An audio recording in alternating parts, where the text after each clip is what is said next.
Looks like it's working. Welcome to the Divine Fellowship. Janice Lynch, if you didn't know.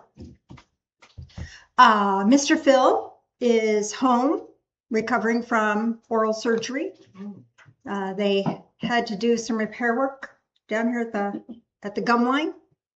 And so they had to take skin and tissue from the palate of his mouth and put it here. So it's kind of uncomfortable. The hardest part for him, however, though, has been the fact that he eats like a horse, and so he has to have liquid now. So about every 2 hours I have to put food in that man, and so we have to grind everything up, and we don't know what we're doing and stuff. So it's been interesting, to say the least. So your continued prayers for him. He's not in much pain, some, but not much. It's just been challenging, shall we say. I don't think there's anything else I need to tell you about that. Told you about these guys. Oh, let me tell you real quick what's coming up, please, if I may. This week, tarot class in the evening. I have a daytime tarot class and an evening tarot class. And it starts at 6:30, runs to about 8. I need to know if you're coming or not, so I know how many tables to set up. Now, here's the thing. Some people think tarot is scary and evil. I grew up in a time where you had paper maps that you had to follow. And there would be little icons that symbolized a school, or an icon that symbolized a hospital. And small city streets were marked a certain way, and freeways were marked a different way. Nothing evil about that, right? Same thing with tarot. They're just symbols. I think people get the evil aspect of that, or fear that, because it's so uncanny, it's creepy. And if not done correctly, meaning done with love, people can do that sort of thing and tell someone else what to do, which is totally not okay, because the first gift God gave humanity was choice.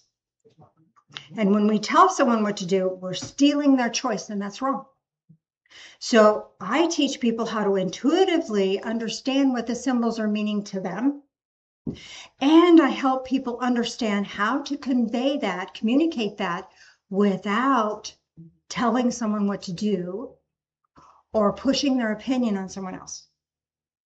So shoulda, coulda, woulda, oughta, gotta, must, have to, always, and never are not allowed in my intuitive classes, any of my intuitive classes. So if you have an interest in it and you've been a little concerned or fearful, you can talk to me further about that, or you can just come and try. Whatever, let me know.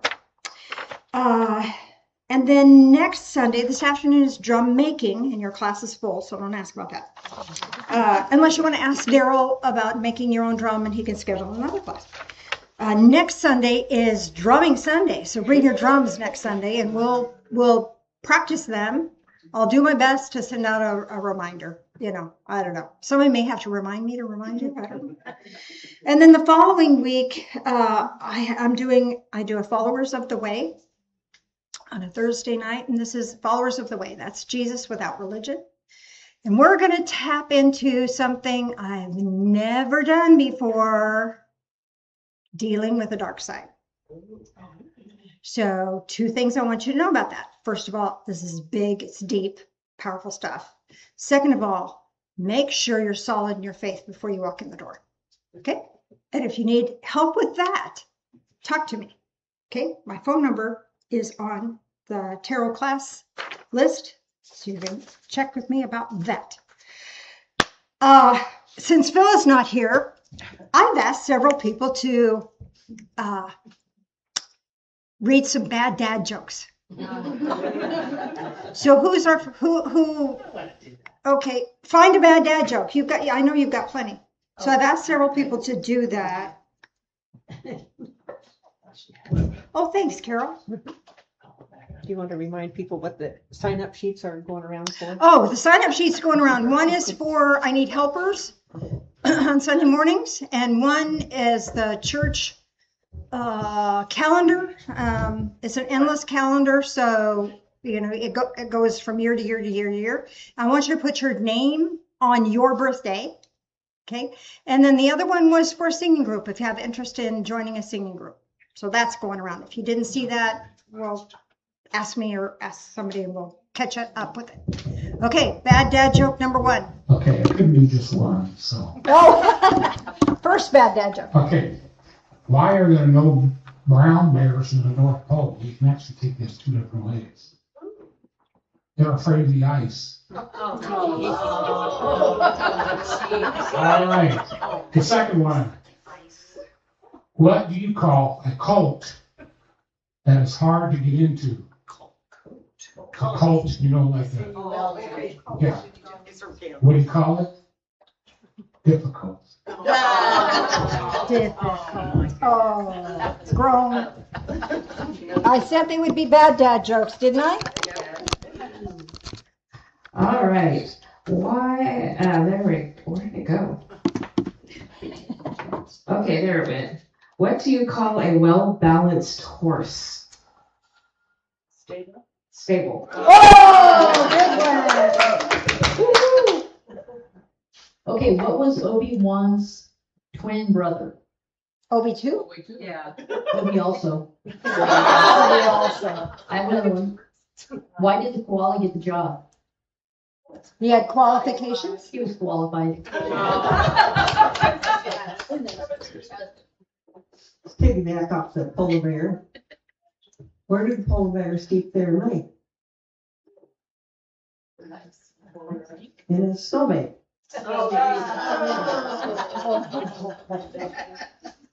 Peggy, did you get one? Peggy's got one. How do you make an egg roll? Push it. You push it? Roll it. Okay, I got a bunch of them, but I'll just start here. How do you spell candy with 2 letters? M&M. Oh, yeah. Well, that's typed. But this would be C and Y. C and Y. You have to see it. Yeah. Oh, grown. What do you call a cow that can't move? I don't know. A milk dud. Oh, that was good. That was good. Okay, That's good. now last one. What candy do you eat on the playground? Candy do you eat on a playground? What candy do you eat on the playground? Almond Joy. Recess pieces. Oh, Reese's Pieces. Oh. Grown. Okay, I've got one for you, last one. Got one. Oh, we got one more? If you want. Sure, Well, why did you not? hear about that new gas additive made out of tomato juice? No. It makes the 4-cylinder feel like a V8.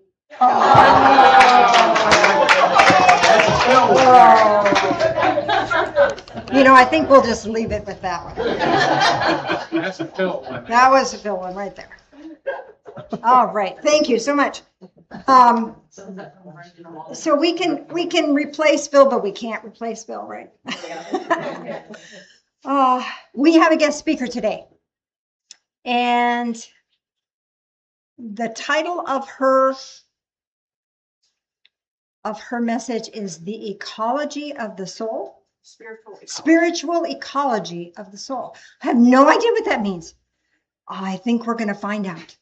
Let's give a big Divine Fellowship welcome to Keri Hendrix.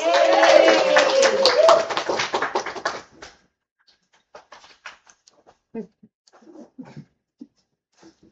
want to do it yourself or you want me to do it for you? Oh. Just have to make sure that little button is, the dot is facing you.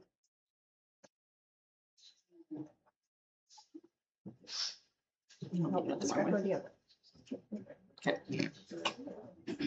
Just because I need a new microphone. I don't like this thing. Still not.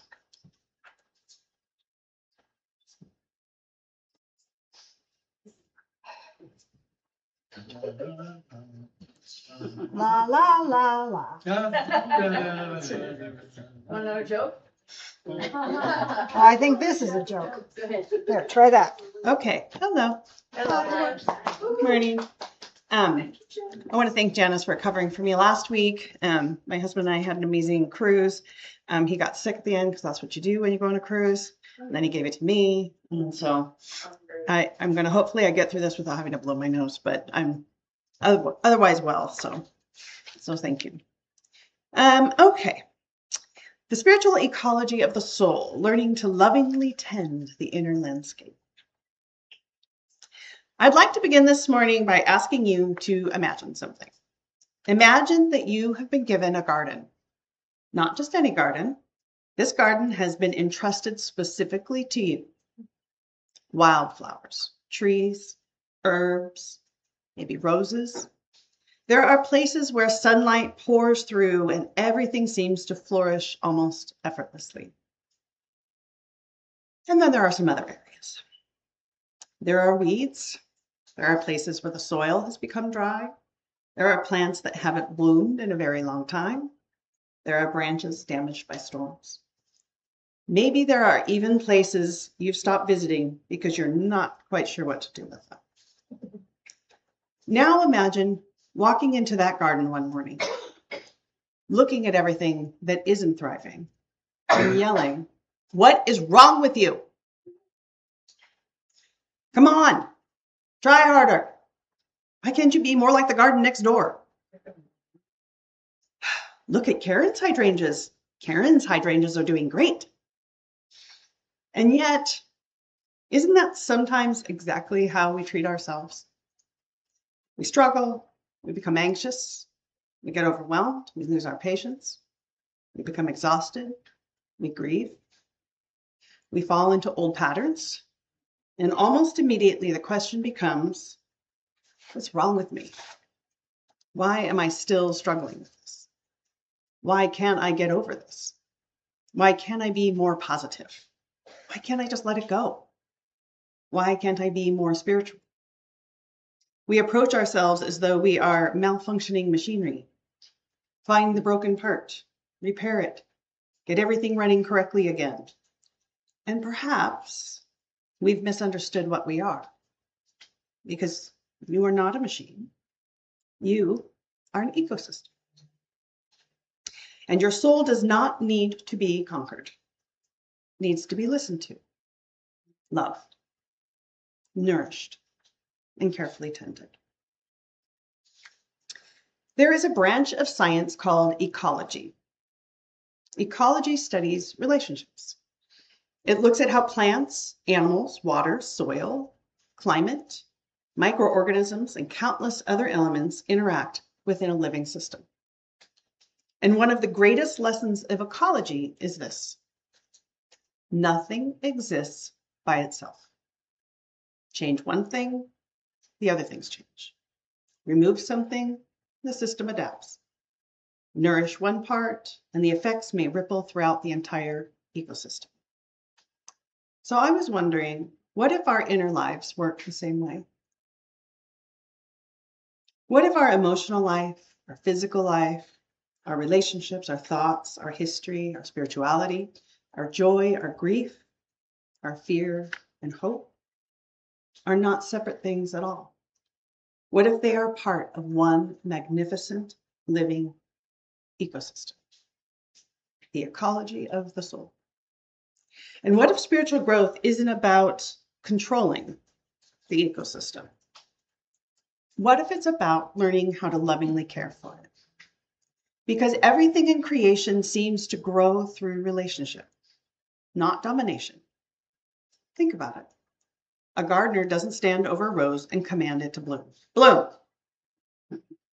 You've had plenty of time. It's June. Other roses are blooming. The gardener understands something. You cannot force life to flourish. You can only help create the conditions in which flourishing becomes possible. Water, sunlight, good soil, protection, pruning, patience, time. And then I found myself wondering, What if Spirit relates to us the same way? Many of us have spent much of our lives trying to become better managers of ourselves. I know, I am guilty. Control your thoughts, control your emotions, control your anger, control your fear, control your body, control your desires, control your grief, control, control, control. And certainly learning to regulate ourselves matters. Learning to make conscious choices matter. But somewhere along the way, I wonder whether we've confused spiritual maturity with emotional perfection. As though becoming spiritually evolved means we will eventually reach some magical state where nothing bothers us anymore. No anxiety, no anger, no sadness, no insecurity, just walking peacefully through Costco, radiating unconditional love. I don't know about you, but Costco alone has challenged my spiritual development. And here's what nature keeps reminding me. Forests don't apologize for winter. Trees don't feel ashamed when they lose their leaves. Rivers don't judge themselves because the rain caused them to rise. The earth doesn't believe it has failed because something stopped blooming. Nature understands seasons. Nature understands cycles. Nature understands that sometimes life expands and sometimes life retreats inward. Why would we expect the human soul to be different from everything else Spirit created? Maybe spiritual growth begins when we change the question. Instead of, how do I get rid of this? We ask, how do I care for the part of me experiencing this? Those two questions create completely different inner worlds. When anxiety appears, instead of immediately saying, stop it, what's wrong with me? I shouldn't feel this way. We might become curious. What is my anxiety trying to tell me? Maybe I've been carrying too much. Maybe anger is an evidence that we're failing spiritually. Perhaps sometimes anger says, something important to me has been violated. Maybe exhaustion isn't laziness. Maybe it's saying, I cannot continue to give from an empty place. Maybe loneliness isn't weakness. Perhaps it is our soul reminding us, I was created for connection. And maybe grief isn't something we need to hurry through. Maybe grief is simply love looking for somewhere to go. Suddenly our inner world isn't filled with enemies, it's filled with messengers. We can begin listening. So this morning, I'd like you to imagine your soul differently. Now, this isn't a meditation. You can close your eyes if you want to, but there's a meditation later if I don't talk too long. Imagine standing at the edge of a forest, your forest. You take a step inside. The air changes. You smell earth, pine, cedar. You hear birds somewhere above you. Sunlight moves through the branches. And as you walk, you realize that every part of this forest represents some part of you. There are places that are flourishing. There are places that have been wounded. There are young seedlings just beginning to emerge. There are ancient trees whose roots run deeper than you can imagine. There are streams. There are fallen branches. There are wildflowers. There are weeds. And there are places where storms have passed through. Nothing here needs to be hidden. Nothing here needs to be ashamed. This is your inner landscape. And Spirit walks beside you, not carrying a clipboard, not grading your forest, not pointing out everything you've done wrong. Spirit simply says, let's see what needs tending. Eventually you come to a river. Some days this river is peaceful. Some days it rushes. Some days it floods. Our emotions are like that. We've sometimes been taught that certain emotions are spiritual and others are not. Joy, spiritual. Gratitude, definitely spiritual. Compassion, very spiritual. Anger, fear, we need to work on that. Grief, we'll give you a few weeks. But a healthy river moves, and healthy emotions move too. Problems arise when we dam the river, or when we allow ourselves to be swept away by it. The spiritual practice isn't stopping the river, it's learning how to stand beside it and listen. What is moving through me right now? Not what is wrong with me, but what needs my attention? What needs compassion? What needs expression? What needs release? As you continue walking, you see an enormous tree lying across the forest floor. At first, it looks like destruction. Something once strong has fallen. And maybe that's how we see some of the experiences in our lives. The marriage that ended, the dream that didn't happen, the career that changed, the relationship we lost, the version of ourselves we thought we would become. We look at those fallen places and think, what a waste. But something extraordinary happens in a forest. A fallen tree doesn't stop participating in life. It becomes nourishment. Moss grows across it. Insects make homes inside it. Fungi begin breaking it down. Its nutrients return to the soil. Sometimes seedlings literally begin growing from the fallen trunk. What looked like an ending becomes the birthplace of something new. And perhaps our lives are like that too. Some of the experiences we would never have chosen eventually become wisdom, compassion, strength, understanding, maybe even purpose. This doesn't mean we have to call painful things good. It means spirit is remarkably creative with what remains. Nothing has to be wasted. Now look at the trees around you. Above the ground, they appear separate. One tree here, another there, another 20 feet away. But beneath the surface, something completely different is happening. Roots intertwine, fungal networks connect trees and plants, nutrients move through the soil. The forest isn't actually a collection of independent trees. It's community. And neither are we. We live in a culture that celebrates independence. Be strong, handle it yourself, don't burden anyone, figure it out. But nature seems to tell another story. Healthy things are connected. There are times when I have the strength to share with you. There are times when you have the strength to share with me. Sometimes I provide shade. Sometimes I need shelter beneath yours. Sometimes I have wisdom. Sometimes I need yours. Maybe community isn't evidence that we aren't strong enough on our own. Maybe community is how spirit designed strength in the first place. Amen. And then there are seasons. Spring gets all the good publicity. New beginnings, flowers, growth, possibility. We love spiritual spring. Summer isn't bad either. Everything is flourishing. Life feels abundant. Then comes autumn. Things begin falling away. Relationships change, roles change.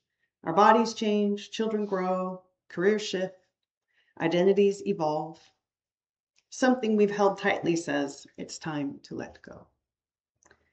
And then winter. Winter can be difficult because it looks like nothing is happening. The branches are bare, the ground is quiet. Growth appears to have stopped. But beneath the soil, life is still moving. Roots are strengthening. Nutrients are being restored. Energy is being conserved. The ecosystem is preparing. Not every quiet season is an empty season. Sometimes the most important growth in our lives is happening underground.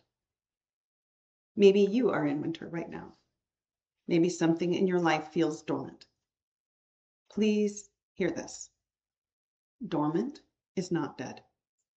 Rest is not failure. Waiting is not failure. Not knowing is not failure. Sometimes Spirit does profound work beneath the surface long before anything new becomes visible. And this brings us something to, I think, we've misunderstood about spiritual wholeness. A healthy ecosystem isn't healthy because everything unpleasant has disappeared. A forest still has storms, predators, decay, darkness, death, winter. A healthy ecosystem is healthy because all of these things exist within a larger balance. Perhaps spiritual wholeness works the same way. Wholeness doesn't mean always being peaceful. It means peace and grief can both belong. Courage and fear, strength and tenderness, certainty and mystery, joy and sadness, solitude and connection. We don't become whole by evicting every uncomfortable part of ourselves. We become whole by learning how to make room for our whole humanity. Maybe Spirit isn't asking us to become perfect. Maybe Spirit is teaching us how to lovingly participate in our own becoming. So, now we return to the question we began with. If your soul is an ecosystem, how have you been tending it? What needs water? What needs sunlight? What needs pruning? What needs protection? What needs rest? What needs companionship? And perhaps most importantly, what part of yourself have you been yelling at that actually needs your care? What if the struggling parts of you aren't broken? What if they're undernourished?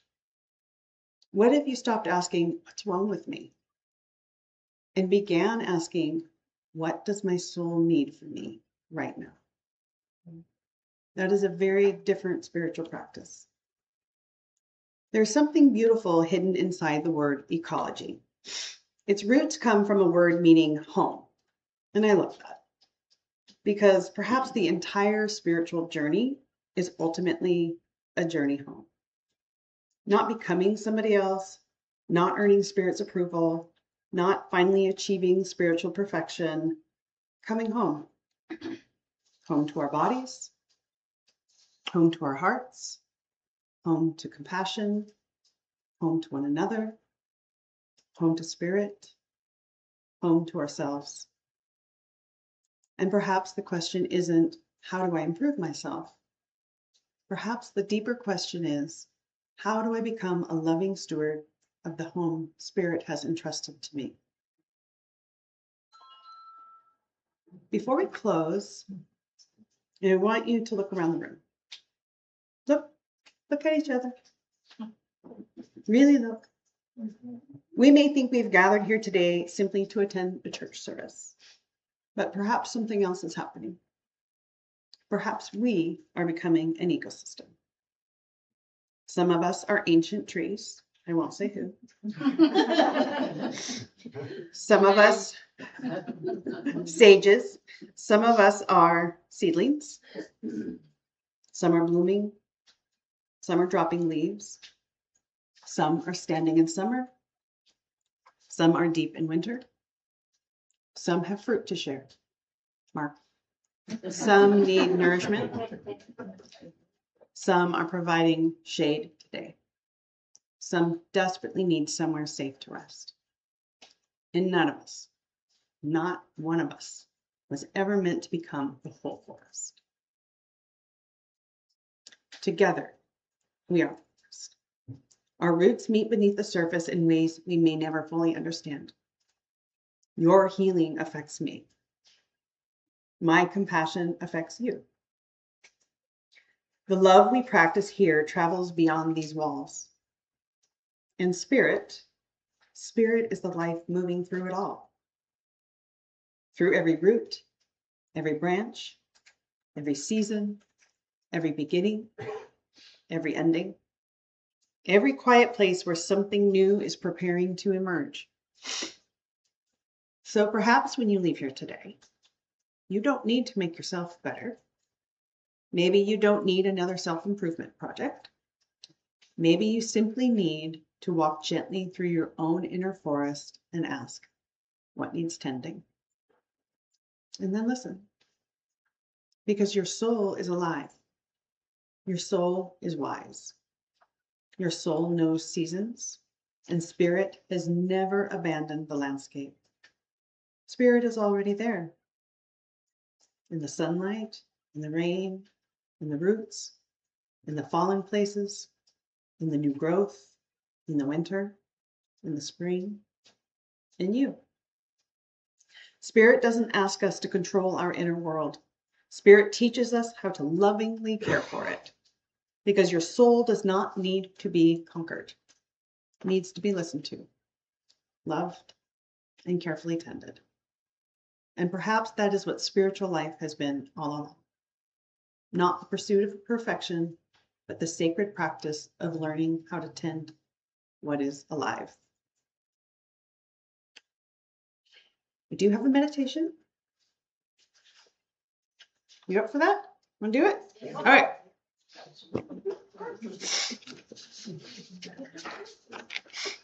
I invite you to become comfortable. Place your feet gently on the floor. Let your hands rest easily in your lap. And if it feels comfortable, allow your eyes to close. Take a slow, deep breath in and gently release it. Again, breathing in and breathing out. One more time. Breathe in deeply. And as you exhale, allow yourself to arrive fully in this moment. There is nowhere else you need to be, nothing you need to accomplish, nothing you need to solve. For these next few moments, you are simply invited to be. Bring your awareness to your body. Feel the support beneath you. Relax your shoulders. Soften your jaw. Allow your hands to become still. And simply notice your breath. You don't need to change it. Just notice. Breathing in, breathing out. Let each breath carry you a little deeper into stillness. Now imagine yourself standing at the edge of a beautiful forest. This is not a forest you have visited before, and yet somehow it feels familiar. Almost as though some part of you has always known this place. The air is cool and gentle. You can smell the earth beneath your feet. Perhaps cedar, pine, moss, rain. Sunlight moves softly through the branches above you. You hear birds in the distance, leaves moving in the breeze, and somewhere, the quiet sound of flowing water. There's a path before you. You don't know exactly where it leads, but you feel safe. And somewhere deep within, you sense an invitation. Come. And so you take your first step. As you walk deeper into the forest, you begin to understand this isn't an ordinary forest. This forest is you. Every tree, every stream, every flower, every shadow, every clearing is part of the landscape of your soul. And as you walk, you become aware of a loving presence beside you. Spirit, not ahead of you, not behind you, beside you. Spirit is not here to inspect your forest.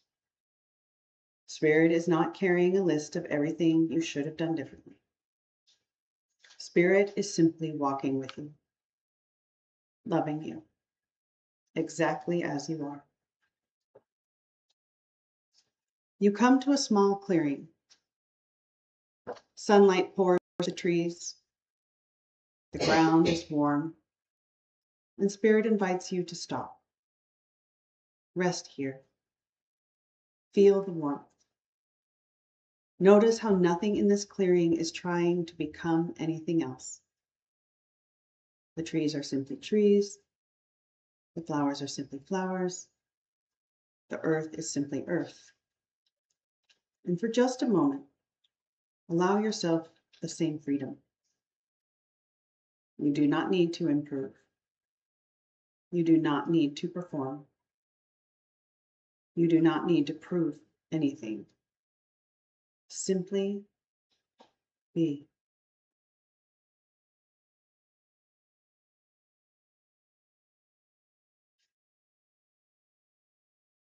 Now you continue walking. Soon you hear the sound of water growing louder, and you come to a river. Notice the water moving, perhaps gently, perhaps quickly. This river represents your emotional life, everything you felt, everything you're feeling now.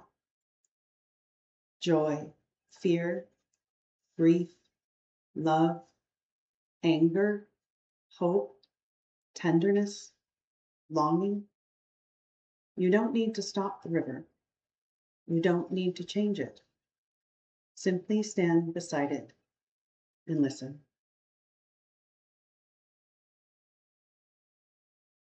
Ask quietly within, what am I feeling right now? Not what should I be feeling? Simply, what is here?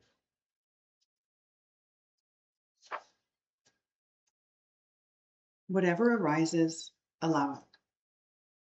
No judgment, no fixing, no shame. And now gently ask, what might this feeling need from me?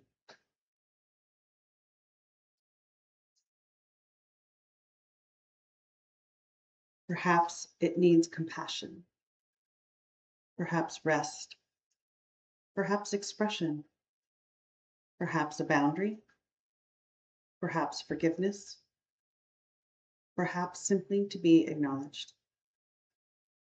Whatever comes, receive it gently.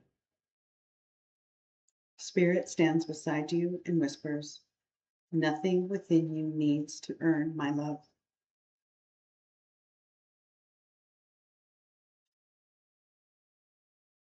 You continue along the path.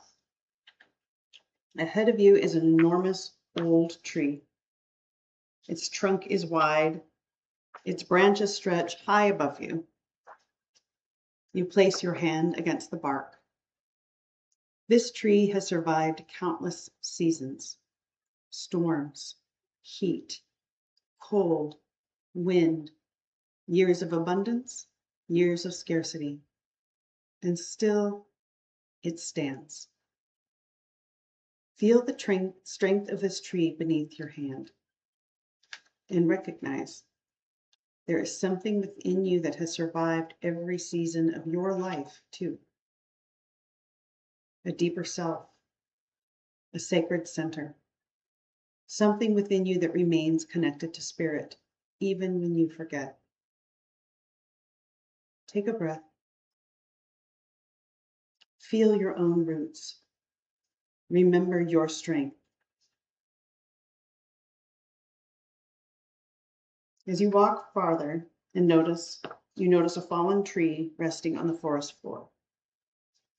Perhaps it reminds you of something in your own life that didn't happen the way you had hoped. A loss, a disappointment, a relationship, a dream, former version of yourself. For a moment, simply honor what was lost.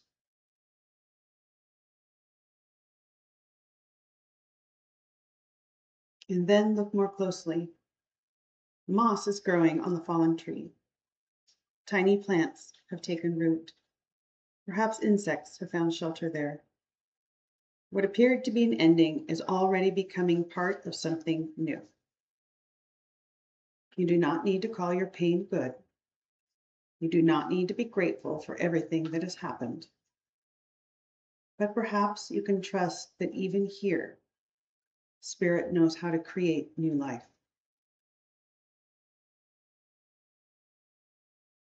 And now the path opens into a magnificent grove.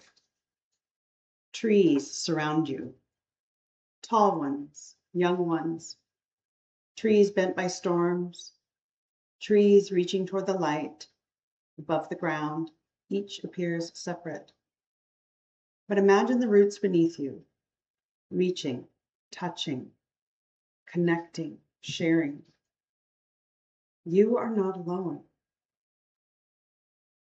You have never been meant to grow alone. Think for a moment of the people who have helped nourish your life.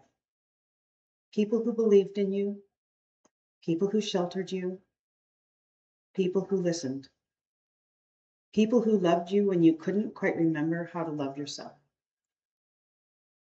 Allow their faces to come gently into your awareness.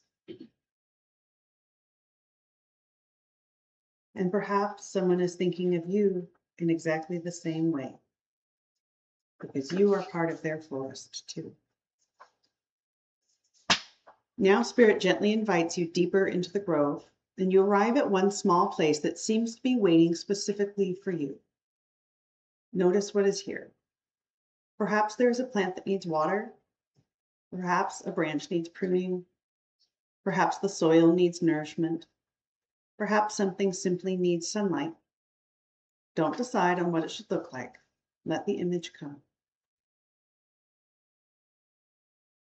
Spirit asks you one question. What within you needs loving care right now?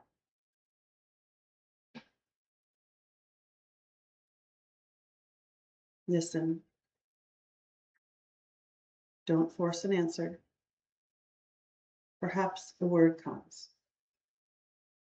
Rest, forgiveness, courage, play, boundaries, connection,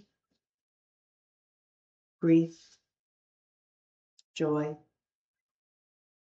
patience, compassion. Perhaps no word comes at all. That's okay too. Simply notice. Now imagine kneeling beside this part of your inner landscape. You don't criticize it. You don't ask why it hasn't grown faster. You don't compare it to anyone else's garden. You simply place your hands gently upon the earth and say, I am listening. I will care for you. You do not have to become something different to deserve my love.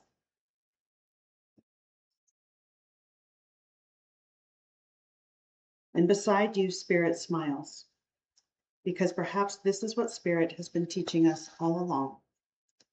Not how to conquer ourselves, but how to love what is alive within us. Now slowly stand. Look around your forest one more time.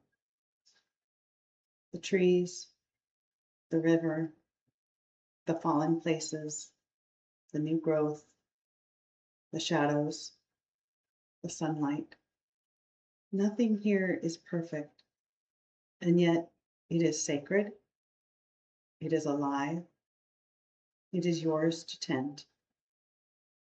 And you are not tending it alone. Spirit is here in every season, in every storm, in every beginning, in every ending, in every quiet place where something new is growing beneath the surface.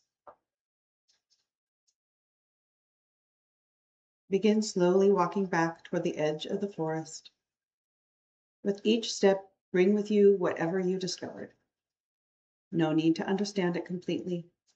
Simply carry it gently. Take a slow breath in and release it. Another breath. Begin to notice the room around you. Feel the chair or bench beneath you. Feel your feet against the floor. Move your fingers gently, perhaps your toes. And before you open your eyes, place one hand over your heart and silently say, "My soul is not a problem to solve. My soul is a living thing to love. I will tend it gently." Take one final breath. And when you are ready, gently open your eyes.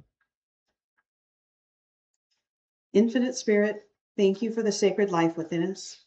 Thank you for every part of our inner landscape, the places that are flourishing, the places that are healing, the places that are resting, and even the places we do not yet understand. Help us remember that we were never meant to become perfect.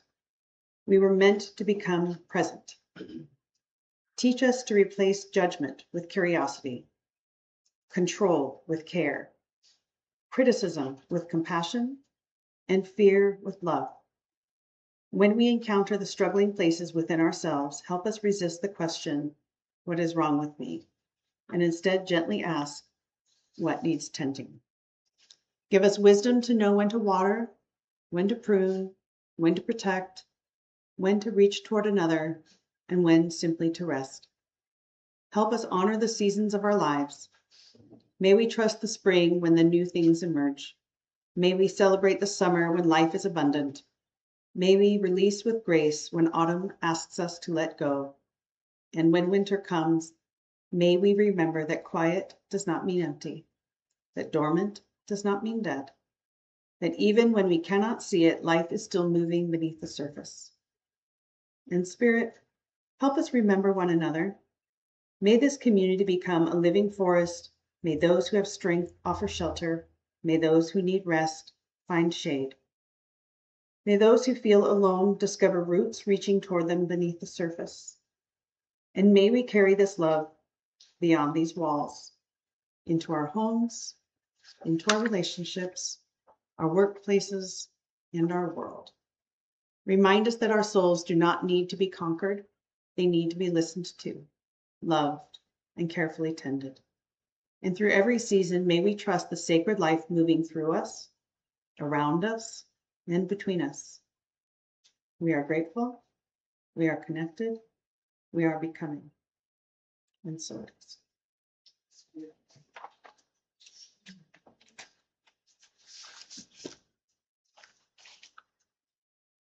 Want to see if there's any comments about your meditation? Oh, sure. Anyone want to share? I don't know here's the microphone. Yeah, thanks. I didn't turn it. Comments?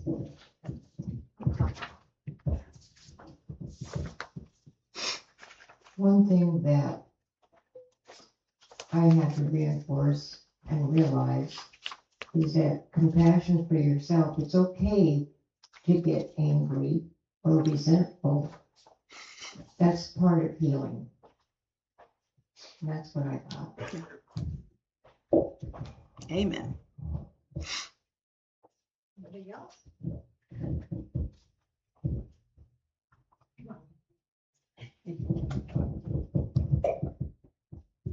I thought of an acronym for RAGE the other day, which was Release All Godforsaken Energy. And that's exactly what I was doing sitting here, so thank you. Yeah, that's great.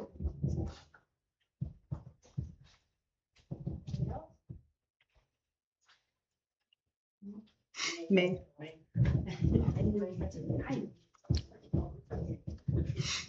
It was a very, very eye-opener because I have the tendency to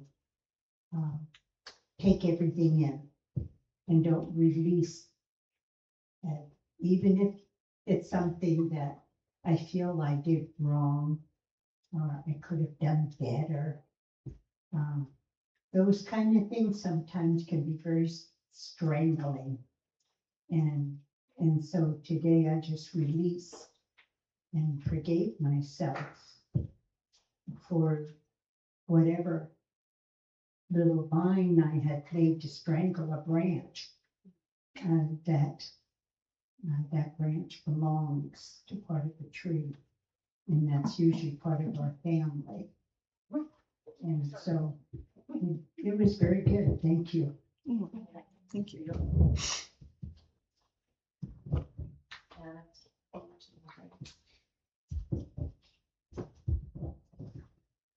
So for me, it was a matter of self-confidence, okay, and patience. And I realize I have a lot of family. They don't live nearby. Well, they're moving in, but at any rate, but I have the support of all of you, and I know that. But it was amazing what I saw surrounding me was almost like a video and even photographs of all the people, all the souls that are connected to me. And it was black and white, and it was colorful, and all of that. It just reassures me that I'm never alone.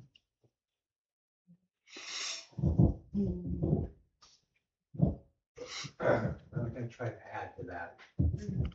Pardon the throat. I'm in the dust. But anyway, my forest became a sea of people. Sea of people. Yeah. I'm so blessed in this life. Have all the connections. And all we needed was love. That's all that came through there. I went to the point, the down tree. I knew that down tree was good from the very start. Because we go down, things go down, but that's how it grows again. That's how it builds up. We just walk through that downness, learn and grow. Thank you, Mark. And I belong. Yes, yes. That's what it came. Okay, I think that's Okay. Let's give Keri a big divine bonus.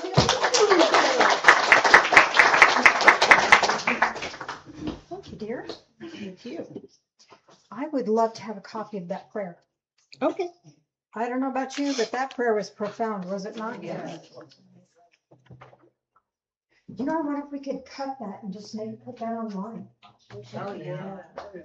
I can send that. Well, but I think we could just have the audio or the video audio just of that. Oh, I'm sorry. I didn't mean to ignore you, online people.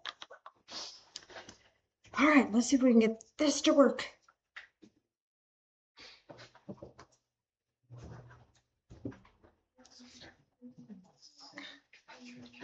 We need new stuff. Got to get that new parking lot or the parking lot fixed first, and then we can take a look at new stuff. So, Bible verse for you. Oh, communion. If you want to do communion, we're going to do that here in a second. There's communion in the back. If you don't want to do communion with it, that's okay. Thank you for granting us this sacred moment, those of us that are going to do that. So here's what I want to share with you. I think.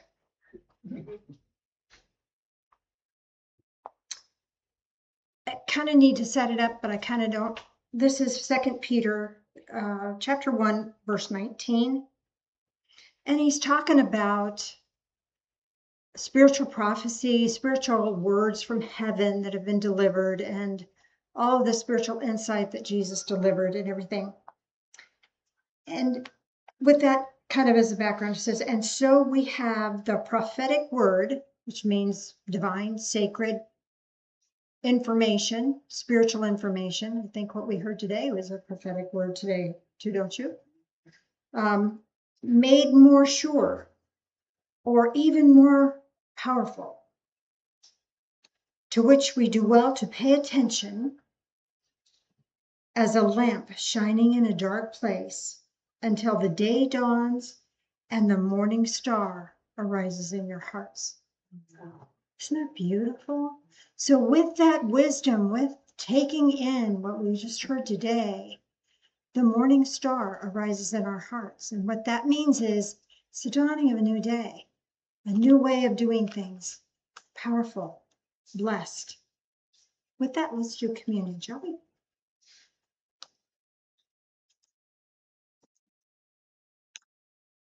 Lord willing, and I can get paper off. Join us in prayer, would you please? Loving Spirit of light, as we take these words into our heart, awaken that morning star.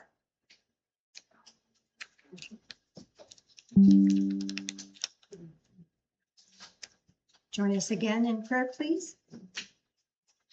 Loving Spirit of light, as we drink this in, help us to drink in the community of the divine fellowship. We don't have to think the same. We don't have to feel the same. We don't have to do the same. But help us share and help us hold one another in blessed sacredness. Thank you. In the name of Jesus, the Ascended One. Amen.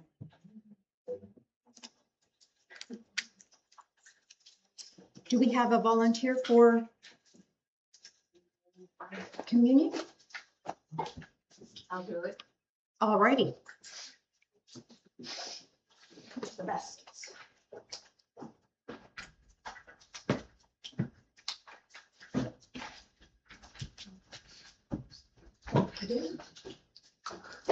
Over the other, oh, there it is. Hold on.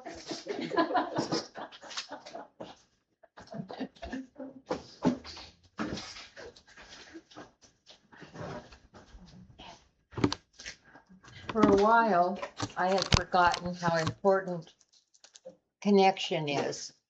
I thought I could do everything on my own, and I shut down. I decided, no, you need something more. So I came back, and with all of you, I got my connection back, and I'm so grateful. So thank you. Yay.